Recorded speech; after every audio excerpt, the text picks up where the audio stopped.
Okay, 3, 2, 1, we're live. Hey! We're live, everybody. Okay, so is there anyone on there yet? Back a little bit. I don't know. Nope. I'm gonna look on my phone on the thing so I can see the comments. Yeah, I'm gonna try to pull them up I have on a here. sequin on my. Hey y'all, sorry we're late. Hey guys, I don't think anybody's whoever there is here, we're not late. We're right on time.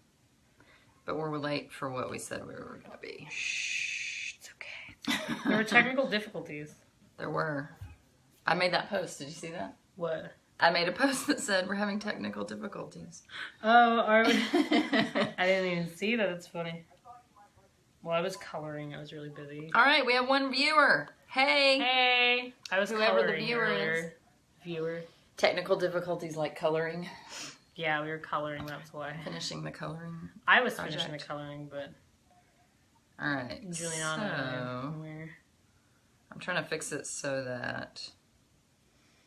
Oh, this is weird. I'm trying to fix it so I can see the comments here. Okay. So we're here to do Ask an Unschooler. Ask This me is our questions. Unschooler, Hello, one Gracie. viewer. It doesn't say who you are yet. You I can know. type a comment to say if you are watching. There's not a, it's not coming up. Usually it comes up and says who's watching. Maybe that person has their privacy settings set. Maybe that's why not all the names come up. Could be. Because some people have their privacy settings Who knows? set a certain way. It never made sense to me. But... I know. Or if, oh, look. Now we have 3 viewers. Hey, y'all. All right, we're here. 4 viewers. Oh We're my here to gosh, answer we're questions. just like climbing the viewer No, ladder. went back down to 3. Somebody left. Okay, we went down the viewer ladder a little bit. Okay, Kimberly, hi. Hi, Kimberly. I met Kimberly at the Texas Unschoolers conference. Yo, I've never been to that. It was fun. I missed it this year, but I went to the one before. I feel like I wouldn't go back to any of those things because Sam doesn't want to go, and I'm too old for it. As far as I don't have kids. Yeah, And but also, what about all those kids that went to RE? Did they even go to that? Did you ever? Well, see they it? don't go to that. No. But I'm just saying, like, if you grew up going to it, then you go to it. Yeah, but I never grew up going to it either. That's true. So there's not much of a connection there. It's fun. There's Crystal. Hi, Hey, Crystal. Crystal. Do you have any questions about unschooling, Crystal? Crystal, tell us questions. Trying to find the post. So I'll introduce. Gracie is our. Tag you the post right here. I tagged you. Find Yeah. it. Oh, okay, there you go. That was an experiment to see if tagging it would put it on your wall. Is the video on your wall now? Anyway, Gracie. Let me look. Hey, Crystal. So Gracie is a grown unschooler. Hey, it is. It is on my wall. Okay, yay. So I did that so that all your friends can tune in. What did you... Oh, hi. Oh my god, we're so delayed. No, turn off the audio. I just wanted to look at the... Gracie Gonzalez joined. Hey, I joined. I'm watching myself. Oh my god. Yay, thanks for tuning in, y'all. So we're trying to I'm glad we're doing it regularly too. What's your name? Yes. Serenity. Yay, Serenity. So yeah, we're gonna try to do this regularly so people can get used to it, and so far it's been on Tuesdays, so imagine we'll just keep that going. Keep the Tuesday with live the Tuesdays show. And so that you always know you can ask your questions for Gracie, a grown unschooler. For me, a kind of grown unschooler. She's pretty well grown. I don't want to watch this video back because I know it's going to be me doing this the entire time. That happened the first time, right? Yeah, and it's just get used to it, you guys. Well, we talked about that was our tip of the day. It was look at me on the delayed thing. If you have sensory processing differences, then sometimes rocking can help to calm your nervous system, and it does make you feel. It can calm anxiety. It can calm just kind of nervous system. Yeah, I think I have sensory processing issues. So do I. It happens, and so do my kids. I think a lot of people do, but a lot of people just don't know to talk about it. Right, I didn't know what it was until I was an adult, and I read the book. Here's a plug: The Highly Sensitive Person. It's a really great book. What's it about? So, and it talks about, and it helped explain for me, like a lot of the trouble that I had growing up, like trouble with clothes or other, you know, kind of physical and tags. stuff. That's a really popular one, having to take the tags off. So I realized what would happen is I would come home from school and I was a lot of days I would be a total bitch, right? Because I was like so grumpy from the uncomfortable clothes. But I just thought Did you wear a uniform? No. Oh, okay. But, you know, when you're like trying to dress for the people at school, it's like, you know, you're not wearing sweatpants and a t-shirt. So yeah. So come to find out, it was because and there's sensory overload situations at school as well. Right. That can cause that kind of stuff too. So people are tuning in. There's Amy Campbell. Hey, I told her we were going to be on here at noon. And we're just a little bit late. Only 25 minutes. I know. So yeah, so if anybody has a question for Gracie about unschooling. Oh, and you know what? Since we were talking about sensory processing, I need to mention to folks that if you have a child that is falls somewhere outside the bell curve of, you know, typical development or other kinds of issues like sensory processing or dyslexia or ADHD or anxiety disorders or anything else, right, that's just kind of outside the norm. Unschooling Special Needs is a group on Facebook that is very supportive and lots of great information, lots of parents that are unschooling but also navigating the you know, differences that our kids have and trying to figure out, you know, the best way to unschool. There's a lot of talk about you know, screen time on that group, or food freedom. You know, these are some things that a lot of radical unschoolers, some of them will say that the special needs labels are not necessary and all you need to do is unschool and all that. Not always. All that will go away or will Sometimes not be an issue. Works, but not always. That I think that unschooling principles can be a very great way to deal with, you know, outlier kind of issues. Well, it's like unschooling in the sense that you're not sitting down at a desk all day and somebody telling you that what you're feeling is not valid because you have to do your schoolwork. Right. You know? So yeah, unschooling is definitely, you know, a step in the right direction for any kid that has any kind of differences, because you're allowing the kid to learn the way that they learn best, to take in information the way that they take it in best. You're letting them you know, not do the things that can cause problems, cause anxiety, cause meltdowns, you know. So just unschooling is definitely a great way to mitigate any kind of extra needs that your kid has. But sometimes, you know, just strictly unschooling principles are not quite enough. And so the Unschooling Special Needs group is a place where you can talk about, you know, those kinds of differences. All right, so it looks like we might have some questions. Soft Star shoes helped my kids when they were hating shoes during the winter. And is that really Those Star? Are cool shoes. Yeah. Oh, I don't know about that. I have like 3 pairs of them. Oh, I've cool. seen them. Hi, Amy. So anyway, that's a great tip for somebody with sensory processing issues, little kids especially that won't wear shoes in the winter. Crystal says, I think a lot of people who struggle with school are either sensory sensitive or highly empathic or both. Yes, I think that is really true, Crystal. You know, I didn't know it when I was in school, but I think that was a lot of the difficulty that I had with school. I think that's true. And there's Chris. Hey, he said, hey, what's up? And I said, hi. How do you provide a rich environment, especially on a budget? That is a challenge, isn't it? Okay, so that's, I guess, more of a question for the moms. What did y'all do? Because you guys were always pretty much on a tight budget, right? Yeah. How did your mom do enriching activities or, you know, well, I know thrift stores are probably the #1 friend to unschoolers that are on a budget. Thrift stores are really cool for that, especially if you're if you have a project and you need supplies, get really creative and go to a thrift store. Mm-hmm. A really cool place to hang out, which some people don't like to hang out because I don't know where you live. Where do you live? Serenity. I think Serenity's near us, like Oklahoma City, maybe. Oh, are you in Oklahoma City? We always went to places that were free, like the park and stuff, and we always just got to hang out in nature. We didn't really have a backyard until I was about 6.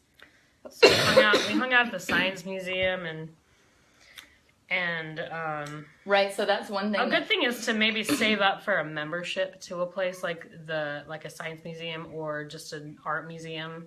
Or ask grandparents, for a Christmas present, they can give you the family membership to the Science Museum, and then you can go all year. And then some places, I don't know what exactly the places around Oklahoma City, but I know in Dallas we have like Fair Park, which is like they have like a kids aquarium, and it's not too pricey. Because I know there's places like that, and in Fort Worth around here, there's the Kimball Art Museum that's free. And DMA is free now too. DMA is free too. Duh. Why didn't I think that? Yeah, forgot about that. But yeah, so the membership gift idea is a good one for grandparents, because I know it's a challenge when grandparents want to get kids stuff, and then we're just drowning in stuff. You just have too much stuff. So that's and grandparents feel like that's educational, so they like that. Especially if they're not super into the idea of unschooling. If you say, hey, we want a thing to the aquarium or... Oh, right. Yeah, then that kind of covers 2 bases. And they're like, oh, yes.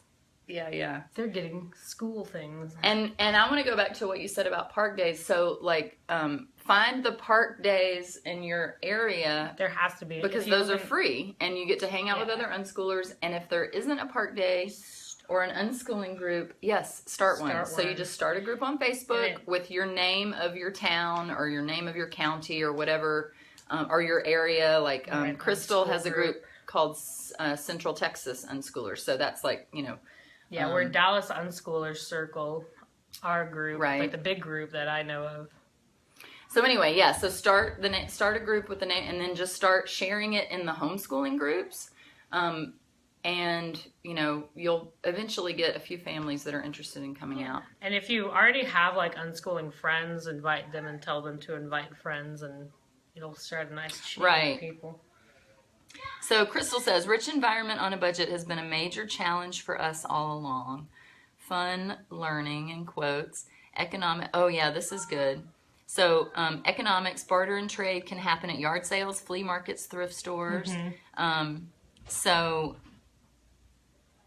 That's an interesting so this is making me think about, for unschooling, your world is your classroom. So if you're even if you're not doing it at flea markets, even if you're just going to the store, there are learning opportunities, allowance, even if it's $1 a week or whatever you can afford to give your kid. If you give your kid a little bit of money and they're in charge of managing their money, then that's a huge learning opportunity, right? They learn so many things about budgeting or about, saving up for some things, the amount of money they need to save up, and then paying for the thing, and how much change do they need to get back, and and then even when they're littler, they're going to want to play store at home, so they'll play, pretend play, and play in general is the way that kids learn. So if they're under 12, in my kid's case, under 15, if they are 12, when I was 12, we were we played Eskimos in the backyard. I'm not even kidding here. We had a song and everything.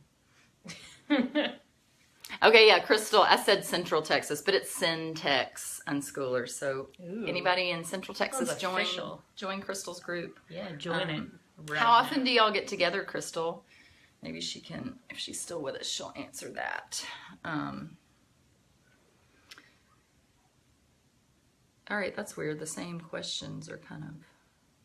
Anyway, I was going to finish Crystal's comment. So she says, the internet opens the world virtually for much cheaper when you cannot go travel as often as possible. So yeah, the internet really has changed the entire landscape of home education. It's opened it up in terms of helping people feel like they can actually do it, because there are so many resources online. There are so many,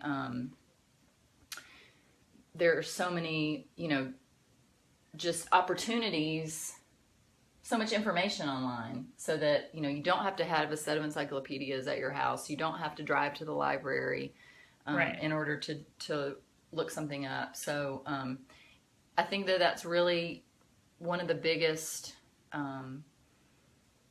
changes that have happened, that is making unschooling and homeschooling, any kind of home education, accessible to more and more families. And especially because what Crystal just said, it's a great place for discussion. Her group, they don't meet up that much, but if you have online Facebook groups, you get to also discuss things with other unschoolers, especially because there are so few of us compared to evangelical homeschoolers.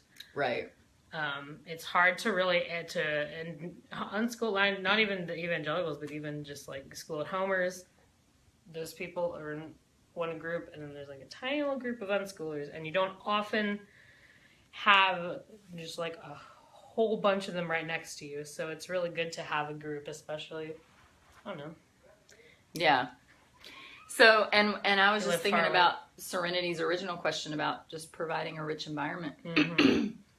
I think that so there's a lot of things at play there. There's our consumer-based culture, right? Where we feel like we have to buy stuff and buy materials and you know, in order to do whatever the things we want to do. So there's that, which is, I think, a fallacy. And then there's the whole school culture, and we have to de-school ourselves in order to understand that really if we can just play with our kids, let them play unsupervised. So read Peter Gray, his blog on Psychology Today, and his book Free to Learn will explain what I'm talking about when I say that kids, young mammals learn through play. Humans have evolved to learn through play. That's how they practice all of the skills that they need to know in order to live in the world. And so it doesn't cost any money to play, right? You just have to find some friends to play with. Some kids prefer playing alone, but park days, co-ops are generally pretty inexpensive. If you have to pay for the whole semester, but if you look at it out over however many weeks that is, 12 weeks or whatever, it's a very a good return on the investment, right? Because if your co-op is $150 for the semester, that's not much money per week that you're getting lots of different interactions with lots of different people, lots of opportunity to play, and then sometimes the co-ops have pretty good classes that the kids enjoy. All right. Oh, and there was something else I was going to say about. Okay, yeah. So if humans learn through play, then we really don't need to buy a lot of stuff. We don't need to spend a lot of money on materials, curriculum. Oh, that was part of the de-schooling part. So once we de-school and we realize that humans learn best through play, especially young humans, then the whole buying stuff or being able to afford the materials you need for home education becomes not as, you realize that you don't have to spend that much money. I think the biggest challenge for a lot of families is figuring out how to make it work on one income. Right. And that's even a myth. Most of the homeschoolers and unschoolers that I know that are two-parent families, usually both parents, maybe one parent has a full-time job and then the other parent works part-time. Or they both work full-time and they have a rotating, a schedule that they work out so that both parents can work full-time and then still be home for the kids enough. And then there are tons of single parents that homeschool, lots of single moms. I've even met online a couple of single dads that unschool. So it's possible to do it on a tight budget. It's possible to do it on one income. It's possible to do it with two parents working. You just have to be really creative. And that's part of the answer for Serenity too. Creativity is the number one tool for, figuring out how to unschool with your family and with the resources that you have. Hi, Carol. Alternate job situations are the name of the game. That's right, Crystal. And then, all right, so Chris has a question for Gracie. How did she become such an awesome musician? So first there were genetics involved with that. Yeah, I do come from a very musical family. My parents are singers. My brother is a violinist, and he got a degree in violin performance, and so he's trying to really get professional gigs now. So he's on the road to becoming a professional.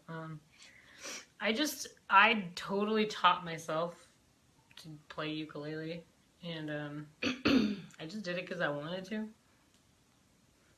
That's it. That's the only way you can become an awesome musician, and I wouldn't call myself a terribly awesome musician. She's an awesome musician. Oh yeah, did you bring her ukulele? I didn't. God okay. Damn it, Gracie. Next week she's gonna sing. Next week I'll bring it.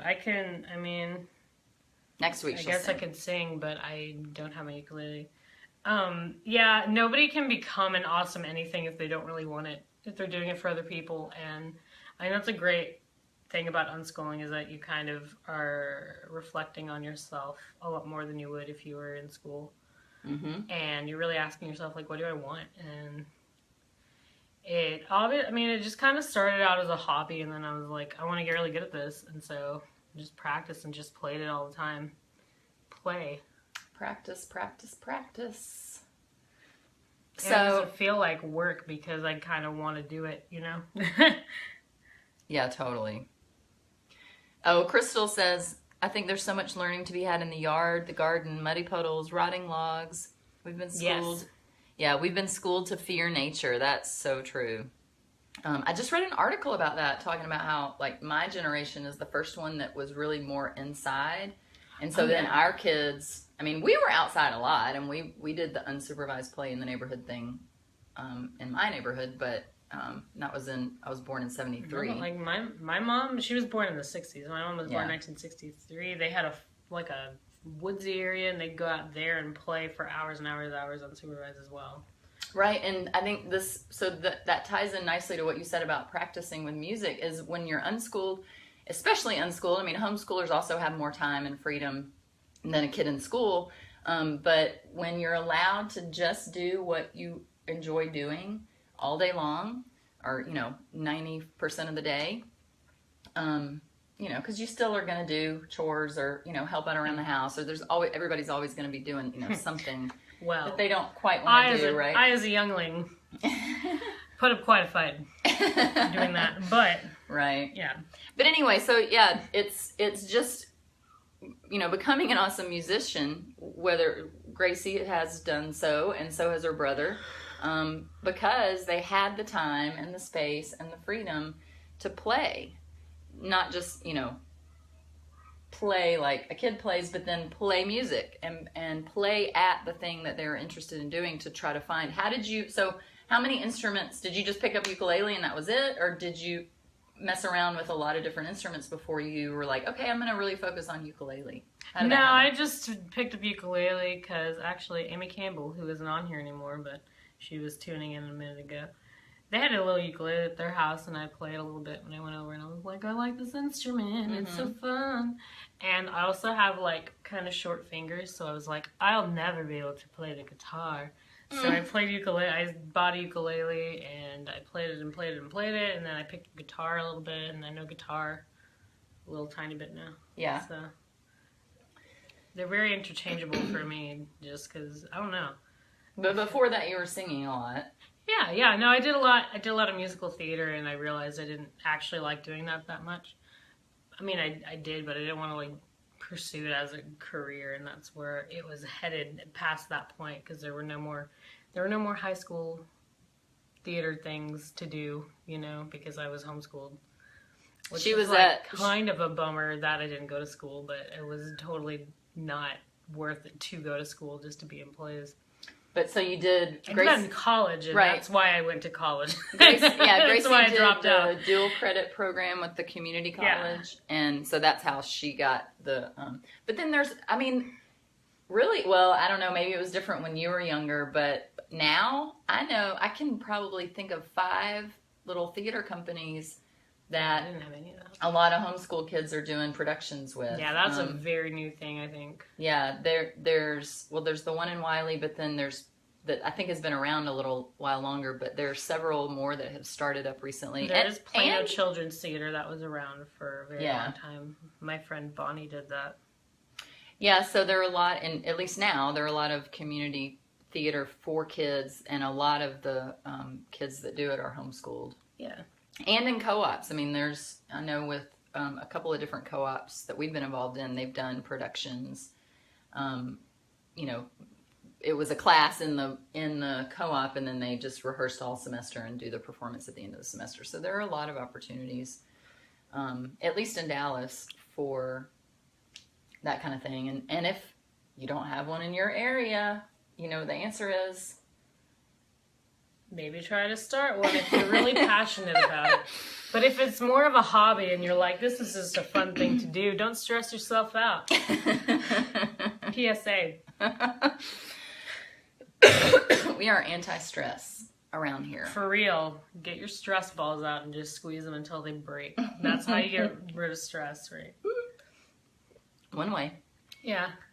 Sometimes I just decide not to be stressed anymore and it works. But I know sometimes it doesn't work for everybody. And one of the things that has helped me release stress is the deschooling piece. So like a lot of our stress comes from our beliefs, right? Like, so if we believe that our kid has to be reading by the time they're 5, or if we believe, for real, that our kid is going to be behind and have a disadvantage in life if they're not, doing blah, blah, blah, blah, blah at a certain age, then that causes a lot of stress. But once you deschool and you're able to meet other people who have unschooled or read, reading is a good way to just hear other people's stories and see, how kids like Gracie have turned out just fine, even if they didn't do formal math classes until they got to community college or whatever. It's totally possible, right? Yeah, to live a happy life without doing those milestones right on time and in perfect order not perfect order, but in the order they tell us to do it in school. Yeah, and the thing I don't understand about that is that people in community college knew less than I did, and they all went to school their entire lives. So I feel like school doesn't prepare you for college either. It really doesn't prepare you for much, right? It prepares you for taking tests. It prepares you for taking an entry exam to where you get told that you have to do developmental math for like a year before you can take the test again to see if you're caught up enough to take a college-based class. So, I don't understand if like how anybody thinks that it really, really, really does work. Well, it's hard because we've been raised, most of us went to school, and even like Houston, I told the story last time about, him thinking that because he wasn't going to go to school, he was going to have to do a job where he knew nothing, right? So he was only 8, and he already had the belief that learning only happens in school, that, if he wasn't going to go to school, he was fine with that. He didn't want to go to school because it was a miserable place for him, but he was just like, okay, so now I got to find a job where I don't know anything, right? So we had to talk. Even my 8-year-old had to deschool, and he didn't spend all that much time in school, but we live in a culture that the predominant belief is that learning happens a certain way, it looks a certain way, and Crystal was just suggesting that we could talk about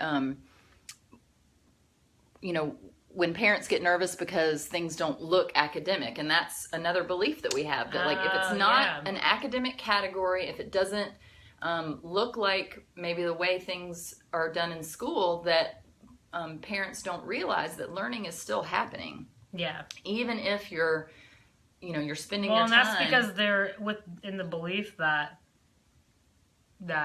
learning happens when you're doing academic stuff. That it only happens then, because that's just a belief, Right, so deschooling... it's just like your opinion, man. Right, yeah, dude. The dude My cousin abides. quoted that the other day, and I laughed forever. Yeah, so your homework tonight is to watch The Big Lebowski. So, no, but it's really a problem because parents come to homeschooling or unschooling and they say, okay, this feels like the right answer for my family. This feels like the right answer for my kids. But then they get into it a little ways and they start to freak out, right? We always have, people will post in the unschooling groups like, I'm having a freak out moment, and this is what it's about. It's about my kid doesn't know multiplication tables, or my kid, is not reading at the level I think they should be reading. And so what I always recommend and what I've always done for myself is when I have those moments where I'm like, wait a minute, or, are they getting behind? Are they, are they right? Exactly. Well, that's a whole nother discussion. But, if I have a freak out moment, instead of freaking out on my kid and saying, well, maybe you need to do some worksheets, what I do is turn inward, go find something to read or, something to look at that talks about unschooling and how kids like Gracie have, done their learning in a very unorthodox way, and still, are having a happy, successful life. And so that helps me to deschool a little bit more. And as I deschool a little bit more, then it helps me relax and it reduces the stress. My wife feels like we're just letting Cass drop out of school. Okay, so the Teenage Liberation Handbook, I don't know, Chris, if y'all have read that, but that's a really great book. I put a post on my wall recently about it. So if you scroll down, it was last week, I believe. If you scroll down and find that post about the Teenage Liberation Handbook, there's a free PDF that you can get of the book. But I highly recommend just going ahead and buying it if you have the money. Or sometimes libraries have it too. That's a great book that talks about kind of that period of life. And when you leave school, after you've been in school a long time and you're a teenager or preteen, it's a great book for parents to read, even if your kids are little. But it's especially helpful for teenagers and parents of teenagers to kind of see examples of learning that teenagers can do. What's the subtitle of the book? Something like how to ditch I don't know. school. My mom tried to get me to read it. Create your own education or something. It's about creating. It's about kind of like the uncollege movement. So that's another thing y'all could look at, Chris. There's Google it. It's Uncollege, and it might be just uncollege.com, but it was started by a guy who realized that the amount of debt, the amount of time and energy that kids were spending in college was not giving them the return on their investment and on their time and money investment that a lot of people really wanted. They weren't getting the education that they wanted. A lot of unschoolers find when they go to college that most of the other kids there are not interested in learning. They're just there because they're supposed to be there, and it's because it's the next step. And so Crystal just... Did you see that? What? That blue orb that went across the screen? What does that mean? That, I don't know. Oh, somebody did a like. I think that's a like. I was like, what? Okay, so Crystal's posting some links. Crystal, thank you, Crystal. She's posting some links. Crystal, why are you so helpful? She's awesome. Yeah. She's the Radiant Living web mistress. She's the web goddess or mistress. So you're saying you have a web wife. And I have a web wife. Mistress. And then I have a media goddess right here. And you don't need to be unfaithful to have a media goddess. I don't have to. There's no. You said she was a media mistress, so that instead of like webmaster or web mistress. She's our web mistress. I'm just trying to make a joke here, Christina, and you're ruining it all. Sorry. That's because. Well, yeah, we won't get into all that. Okay. So anyway, what was I talking? I was talking about the teenager. Like it's. Yeah, you did let your kid drop out of school. Yes, because school is not the right place for your kid. If that becomes clear, then drop out, deschool for a while, and there's two kind of definitions of deschooling. One is just the period after you leave school where it's kind of like summer vacation and you just really like decompress, de-stress, heal anxiety, heal trauma from school. So that's, one definition of deschooling. The other one is deprogramming yourself from all of the beliefs about school and schoolish learning and, the way learning should look versus the way humans actually learn, releasing the beliefs that school is the way that humans learn, and understanding that, we have evolved to learn in a totally different way than the way school's set up. Well, the thing is like, school is a very, very, very new institution to the world.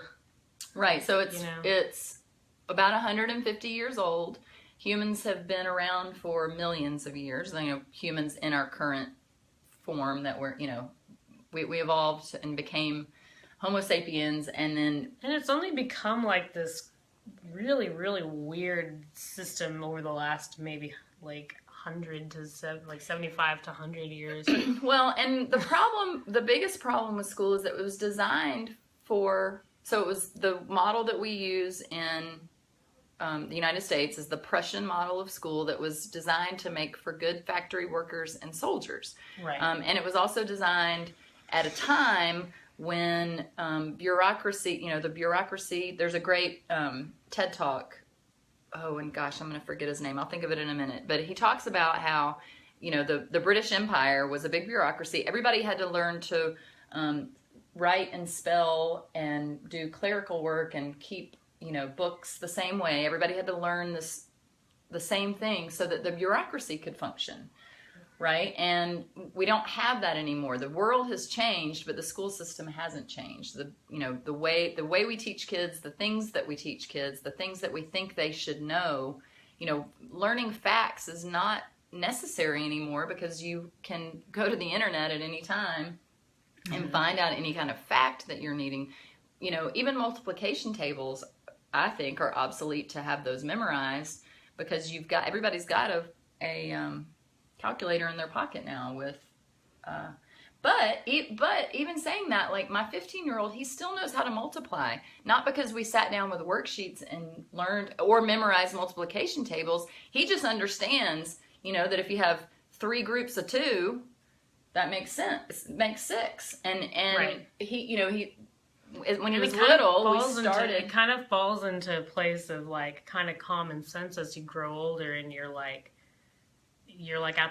at the point where your brain's developed enough to go, oh, it just kind of makes sense now. And right. It's like you don't have to learn that when you're 7 or 8, Right. That happened with Houston when he was in school. Can't really. He couldn't understand the whole ones column, tens column, hundreds column. Yeah. And as I was trying to explain it, so he did kindergarten and first grade, and I guess it was first grade.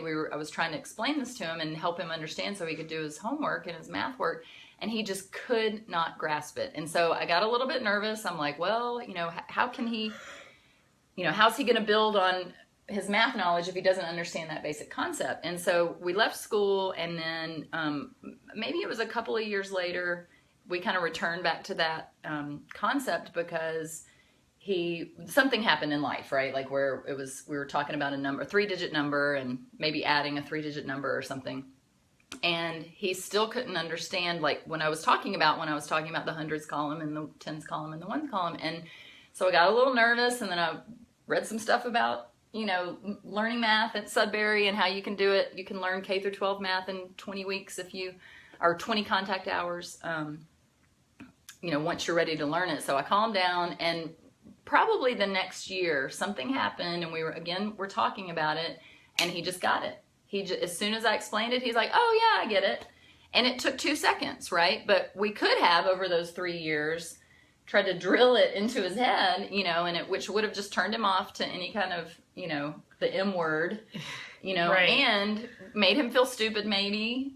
There's all these traumatic things that happen for kids when they're sometimes there's trying to learn things they're not ready for, right? Yeah, exactly. There's messages that you're not always ready to receive at every time, and your brain can't process it because it's not information that you can conceive at that point in your life, That's why you have to wait. That's why people feel stupid in school, because some kids may be ready at 7 or 6 to learn all of the math ever, which I don't think I've ever really met anyone like that, but there are a few kids out there. But kids feel stupid because they don't know the tens, hundreds columns. I remember realizing that David Ernst is the hair goddess. He can be the hair goddess. So I was laughing about that a minute ago. Yes. I know. I need to make an appointment, David, for a haircut. To the hair goddess. Sir Ken Robinson does have some great TED Talks. Delia just mentioned, but I'm thinking of the Indian guy that put the computer in the Indian village, and then the kids all came and learned how to use it and taught themselves English and all that. That's the TED Talk that I'm talking about when he mentioned the bureaucracy. Whoa, that's crazy. And now I don't know why his name is escaping me, but he's a big name in the kind of alternative education movement. And I'll think of his name in a minute, but Delia will probably come up with it before I can think of it. The Wildness of Children, that was a great article that I just saw going around that Angela just posted. Yes, Sugatra Mitra. Thank you, Serenity. And Delia. Yes, so look up the TED Talk. It was one of his first ones, because I think he's done some recently, but it's the one where he won the prize. He won the TED Talk prize for whatever the project. For TED Talking? Well, for the project, he got like $1 million to put toward his project. Oh, okay. And that was after he did the computer. Have you not heard about that? So he set up a computer like in a wall, right, so that it couldn't be taken away. And there was a keyboard and a mouse. And all the kids from the village came and they just started messing with it, right? Nobody told them what to do. Nobody told them how to do it. They just started messing with it. They learned English, and they figured out how to, they taught each other how to do it. It was like, I guess they put a video camera so they could watch it all happen. But whoa, that's really cool. Yeah, it's a really great experiment. And then I think he did it in other places too. He should do it in Africa. But I don't know where they've done it besides India, but it was such an interesting experiment, and it basically, reinforced all of the unschoolers who, are saying kids can learn. If they're interested in it, they will learn it. And I think that's when going back to what you said about you knew more stuff, right, than kids and the other kids you knew in college. But I knew more stuff is that I just because they had gone through their entire life in school didn't mean that they knew shit. Right, and what I was going to say is because when you're in school, you're learning a bunch of stuff to regurgitate it for a test, and then you forget it, right? Or you don't retain it if you're not interested in it. Like, back to what you were saying, if your mind's not ready, if you're not asking that question, then you're not going to retain the information. But you spent your life asking questions, absorbing the answers, so like with Houston, once he was ready to understand the hundreds column, it took 1 second. But it wasn't until his, whatever else he had learned, whatever, neurological connections he had made that leading up to that had been, those had to be made first before he could grasp the whole hundreds column thing.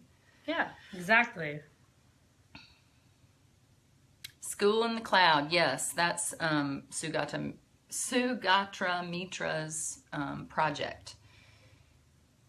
Direct mentors are missing from education and replaced with standards and tests, which is a poor, yes, that's, and that's one of the things that unschoolers use a lot is mentors and, what's it called? Apprenticeship kind of situation. So, if my kid at one point said that he was interested in being a director and writer for movies, right? And so I just messaged, I have 2 friends from high school that one of them is writing for, that WB show. Supernatural? Yes. He writes for that show, and then another friend, I think he's in the Groundlings or something. Anyway, so he does, yeah. And so I just asked them, what does my kid need to work on? What does he need to do if that's his goal? And so they gave me some ideas, and, we're not doing a mentor situation, but I feel certain that one of those guys or somebody they know would be willing, you just have to ask, can my kid, interview you? And then sometimes that leads to some sort of an apprenticeship situation where they can learn about the thing that they're interested in learning. Has he expressed more interest in it? Yeah, but he doesn't want like a class. He just wants to do it on his own. Right. So yeah. And that's the thing is that you also sometimes stuff like classes, even if they're not in school, can still be boring and useless because they use the same school model in those classes, right. and you don't really take anything from it. Although from what I've learned. Like at co-op, he's taken that comic book class. I mean, so that's like a storytelling class, right? Yeah.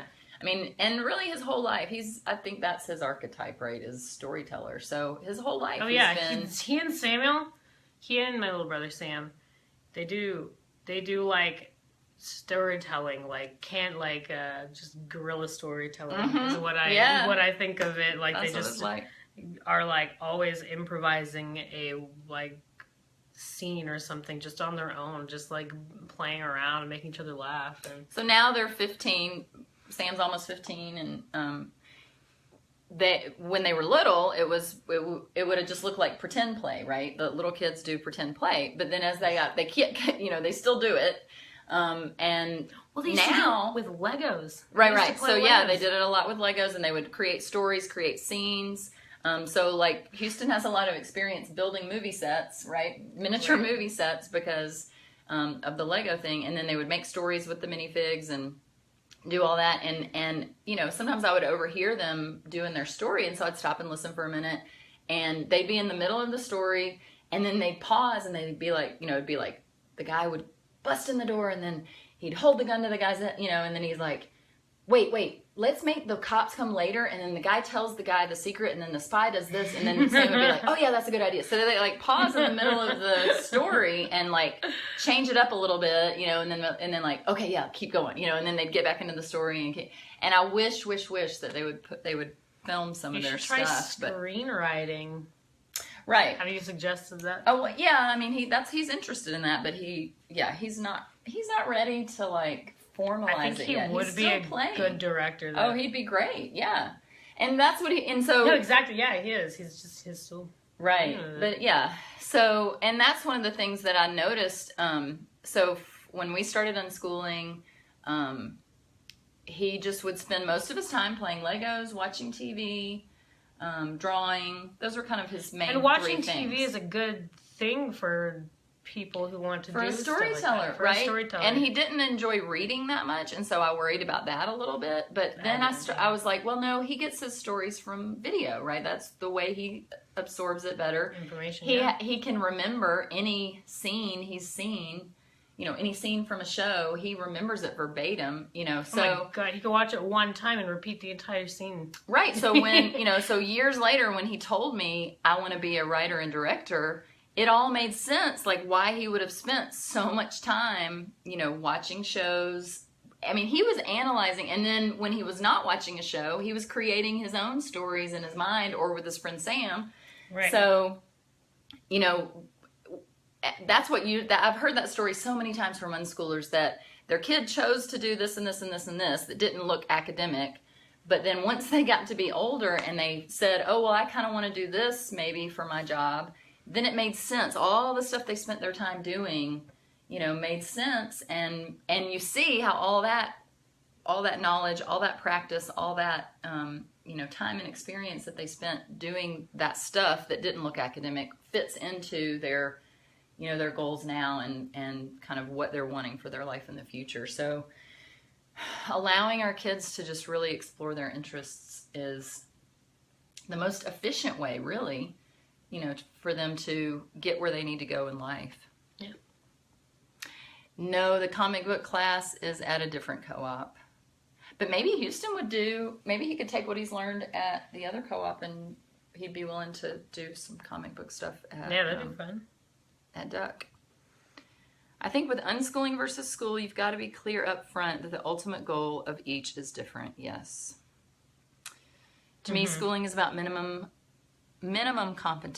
competencies, test scores, and college entrance exams. Unschooling goals are quite different. Yes. Unschooling goals they differ. There's not just one goal of the entire thing, It's different for each kid, right?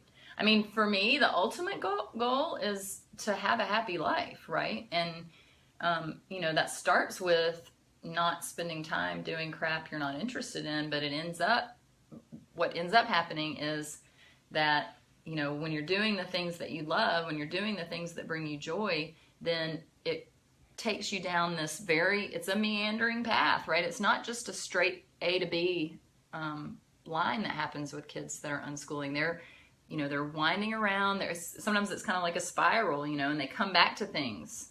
They maybe spend a lot of time on something for a while, and they get really immersed in a topic or a subject or an activity, and then they leave it for a while. But then, they'll come back to it in some way. Maybe it's maybe in a different way they come back to that activity or topic, maybe in a more expanded way, maybe in just something that's kind of related to one of those things that they spent a lot of time in.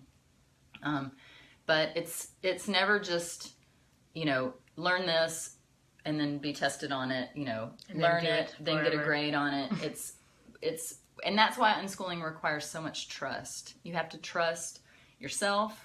You have to trust your own intuition about what your kid needs. And then you also have to trust your kid's intuition about what they need and allow them to explore those things. Okay, what is she afraid of? I never spent a day of my life in a classroom, and I'm grateful for it every day. What is who afraid of? Who was afraid? I guess we were talking about somebody being afraid. So this is Summer Jean Campbell. I did an interview with Summer, and that's something I want you to edit. Wait, where was this? So Summer right here. She was an unschooler. She lives in Hawaii, and she's a glass artist. Okay. She's talking to Chris, I think. Yeah. Oh. So I did an interview with her, and then she's a grown unschooler, and then I never had time to kind of edit it to put it up. But that's one of the things on your to-do list is to edit the call I did with Summer so that we can, because we had a great conversation a while back. It's been a while. About her experience unschooling, and then her kind of transition from her school years and unschooling into her career as a glass artist. And she used mentorships and apprenticeships. Especially with glass blowing. Right. And she has some beautiful, y'all click on Summer's name and look at her beautiful artwork that she makes, her glass designs. I don't know. Yeah, she's a glass artist. Okay, yeah. So the goal of unschooling is very different. And so that's one of the things that's hard for for parents to wrap their brains around is that if the goal isn't a certain score on the SAT or certain grades or certain entrance into a, certain college, then it's kind of hard for parents to say, well, what else? What else is the goal? Because we're so conditioned to thinking that, those are the goals that matters, that the test scores and the grades and the admission into whatever college is the measure of success, right? And when you make the measure of success, when that becomes happiness and joy and enjoying life, then it's so much more ambiguous and it's so much more vague and it's so much more individual. So then it's hard sometimes for parents to just allow that to unfold naturally rather than... I think I say this a lot lately because I find it to be very, very, very true with a lot of problems I've come across is that people want a specific answer, not a specific answer, a very simple answer to things. They want a simple answer to everything, and they want an answer. They don't want it to be vague. They don't want it to be ambiguous. They want an answer, and they want it to be simple, and they want to just be able to do it, whether they have to, They want a formula to follow. They want a formula to follow, whether it makes them happy or not. They just don't want to explore their options because it's easier in a sense to them. And in some ways it makes them happy in the sense that it gives them security. Right. So if you have a formula you're following and, homeschooling looks like this. And so one of the biggest questions on, the unschooling forums that new people ask is, what's a typical day of unschooling look like at your house, right? And there is no answer to that. There are infinite answers to that, right? Because it depends on your kid. It depends on Depends on the day. It depends on the day, right? And people will be like, well, my kid needs structure. Well, yeah, some kids do need, more structure, more external structure. But when the kids create the structure Or when your week is more like this, the week is like co-op one day, and then the next day is park day, and then the next day is library day, and then, you know, sometimes the structure is, rather than measured by the minute, it's measured by the day or the week, or then that's a way to, you know, kind of get some of that structure that humans crave. Some humans really do need, you know, kind of a framework to make them feel secure. But I think the biggest thing is the uncertainty, right? When you say, okay, your goal is joy. Well, that's so big, and it's so, you know, there's so much uncertainty underneath that it's really hard for people to just let go and say, okay, you know, I can get on board with that or whatever. Yeah. So that's because they can't see like a result of, they can't see an outcome of it all, you know, right down there. You know, and that's a huge, it's part of deschooling really, is to understand that it's not about certain outcomes in terms of things you can measure, right? We're so used to being able to measure, you know, if a kid is learning, at which it's really stupid because those measures don't really measure learning. They measure, did you regurgitate it? Did you memorize it and regurgitate it long enough, you know, or well enough on a test, but then they forget it later anyway. So right. The things that they're measuring are not even useful things to measure. But because adults and bureaucracies need that kind of, I don't know, input, then the kids are the ones that suffer. All right, Delia. I explained to my functional medicine doctor that I might spend a few hours researching on the internet how to program Torabash robots to do a parkour move. All right, so that's a typical day. Well, that was one day of unschooling right at Delia's house. So that is, you know, there are some general things we can say. Like a lot of our time is spent answering our kids' questions, you know, researching on the internet or researching somewhere, you know, how to do certain things that our kids are interested in, looking for, you know, the activities or the, you know, like when I message those friends from high school, you know, asking experts, right? Or asking people in the field, like, you know, how did you get into that field? My kid's interested in this thing, you know, what does he need to do in order to, you know, do this thing he's interested in? So yeah, research is probably one of the biggest things that we spend our time on in terms of unschooling. You know, we're just answering our kids' questions, right? So we just were talking about how if your brain's not ready, if you're not asking the question, then you don't retain the information anyway. So we're waiting for our kids to ask the questions and then, you know, giving them whatever information is appropriate for their level of understanding and the things that they're asking for. I think a lot of the ways that I learned through everyday life of an unschooler is like constantly experimenting with how does this work versus how does this work, you know, going, if I, like you're talking about, what is it? Programming a robot to do a parkour move. Yeah, see? So you experiment with that and it's like, I don't know how to explain it. Well, you learn so much more through trial and error. Experimentation. Yeah, than you do from an adult saying, okay, this is how you do this thing. Right? That takes so much of the joy. And oftentimes when you ask an adult, hey, so what if we did this other way? They'll say, well, we could do that, but the instructions clearly state that you have to do it like this.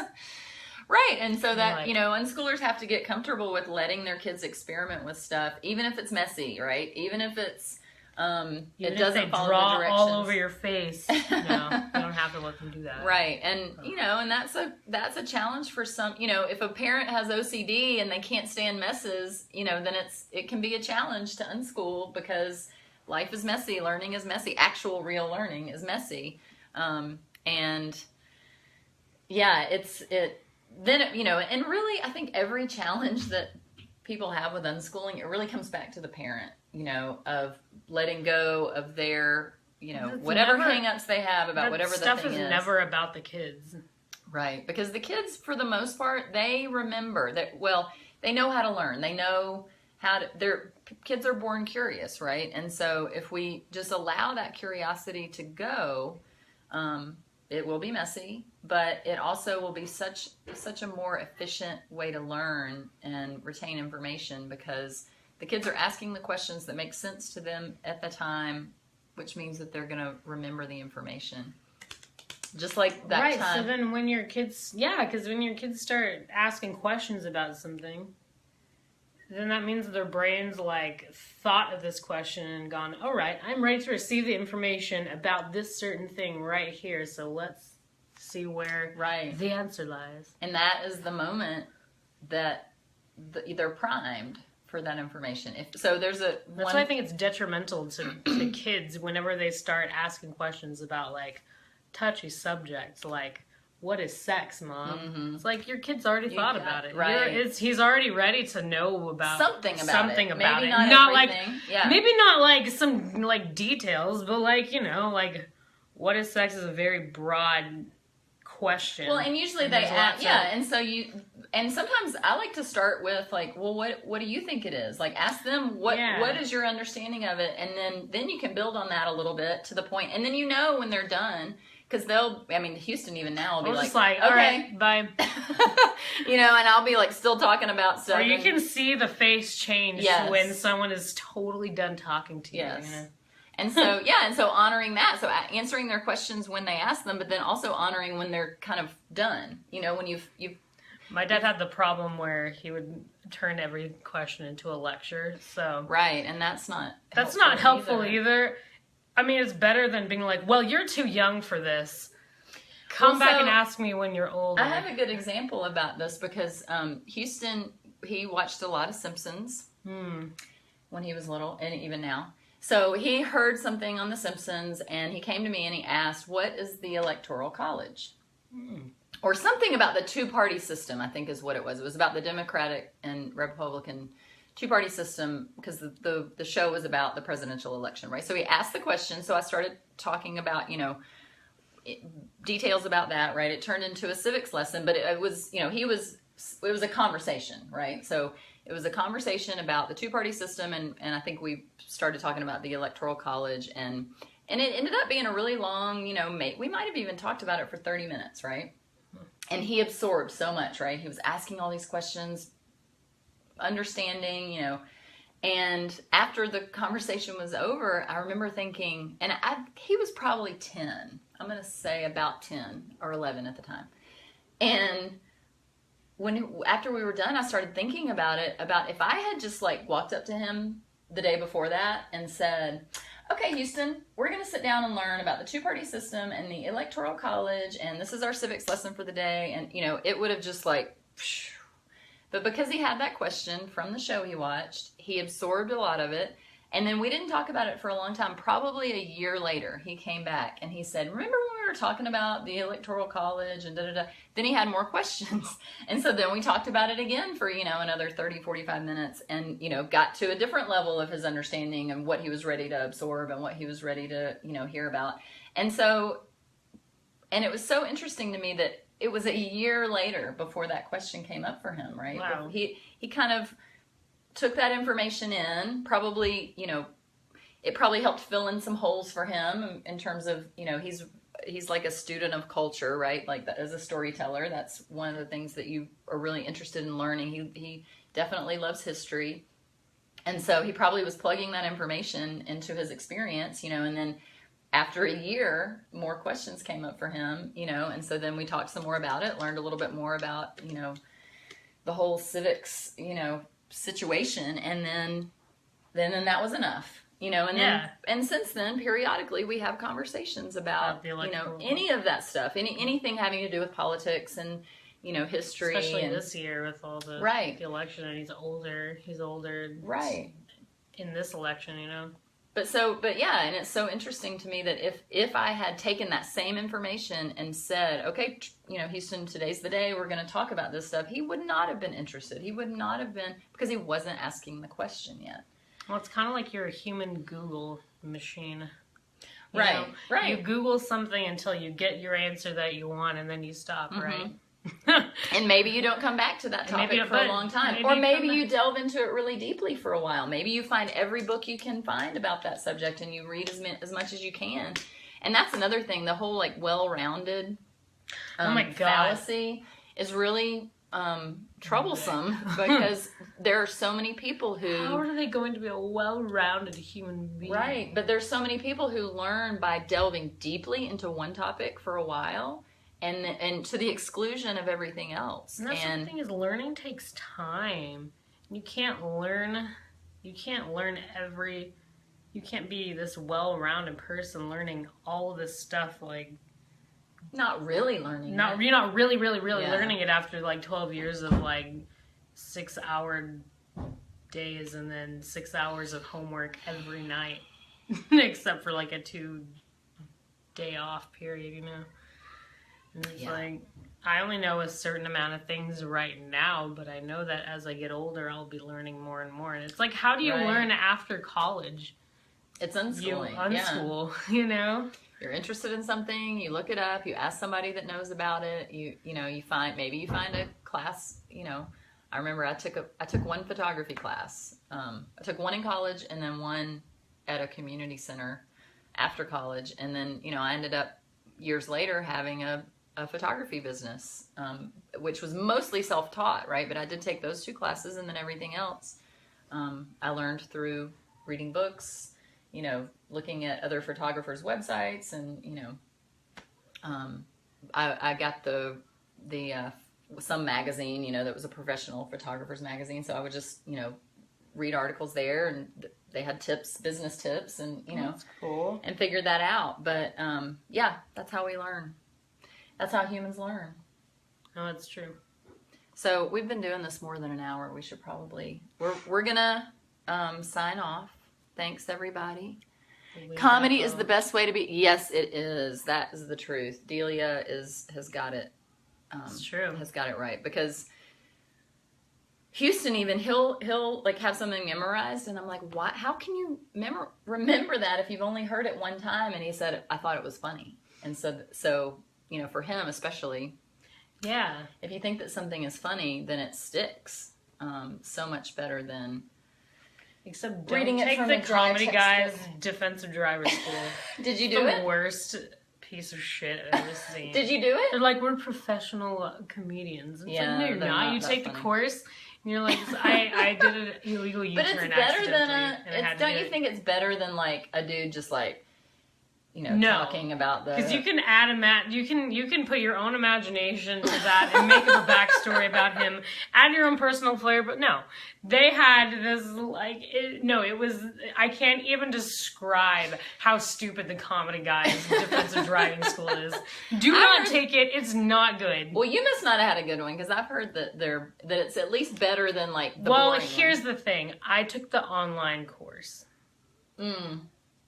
Yeah, there are live ones that you can go to a classroom. Yeah, and apparently you get lunch too. I should have done that. I was just like pissed off that I had this ticket, so I was like, I want this off my record. I want to do it as fast as I can. So I sat down for an entire 2 days and did it, man. and it was horrible because they would have these little interludes of like these jokes that looked like they were like rejects of jokes you would find on a popsicle stick. Okay. You know, like, it was the Right. worst. Yeah, that is pretty bad. All right, so the last thing before we go, I have Off to say topic, this but- because this is a perfect example. So parents will always ask, well, if you never make your kid do anything that they don't want to do, then how are they going to like grow up and go to a job they don't like, or you know, wake up early in the morning for blah blah blah blah blah. Why do you want to make them? Well, but sorry. So this is the example. Okay. Gracie was unschooled her entire life.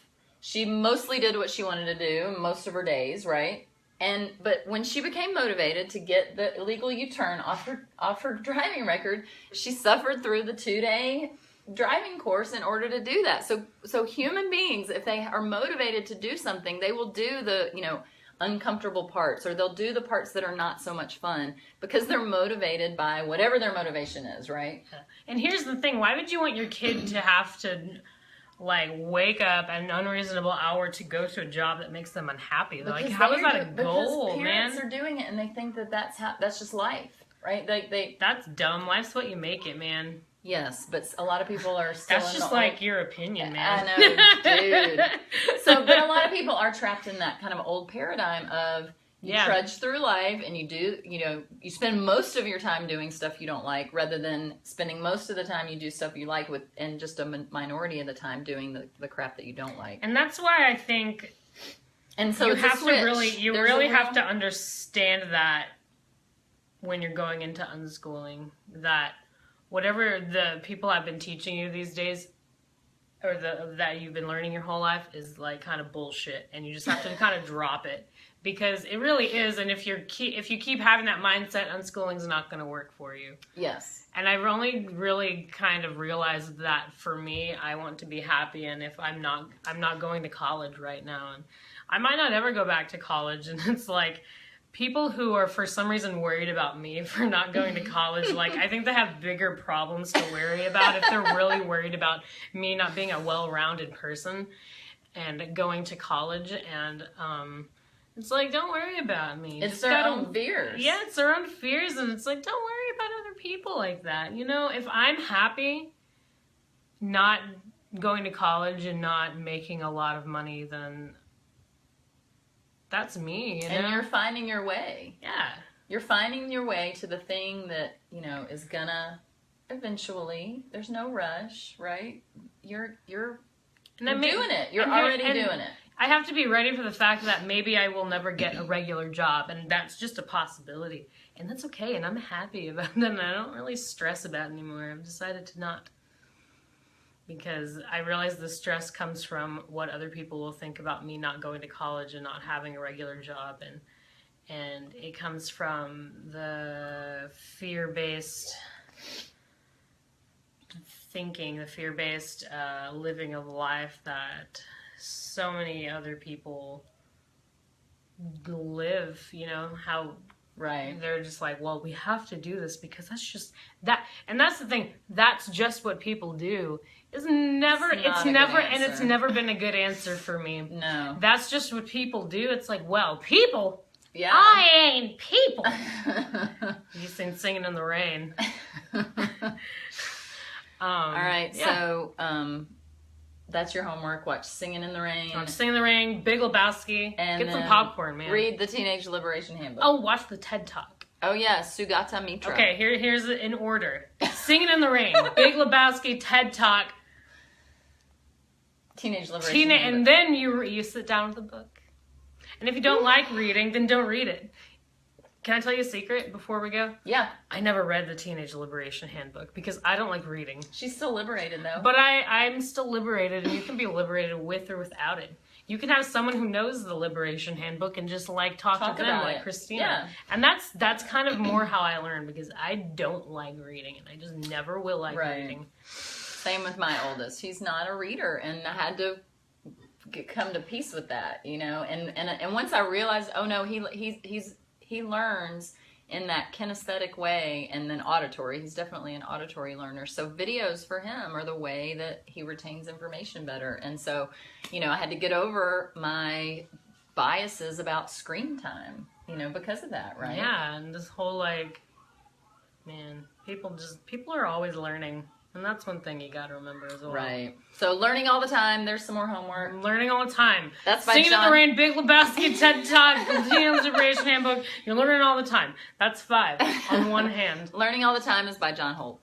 All right. So we're going to say bye. Yeah. Bye. And we'll see y'all next week. I might have my ukulele next week if I don't forget it. Gracie's going to sing and play for us next week.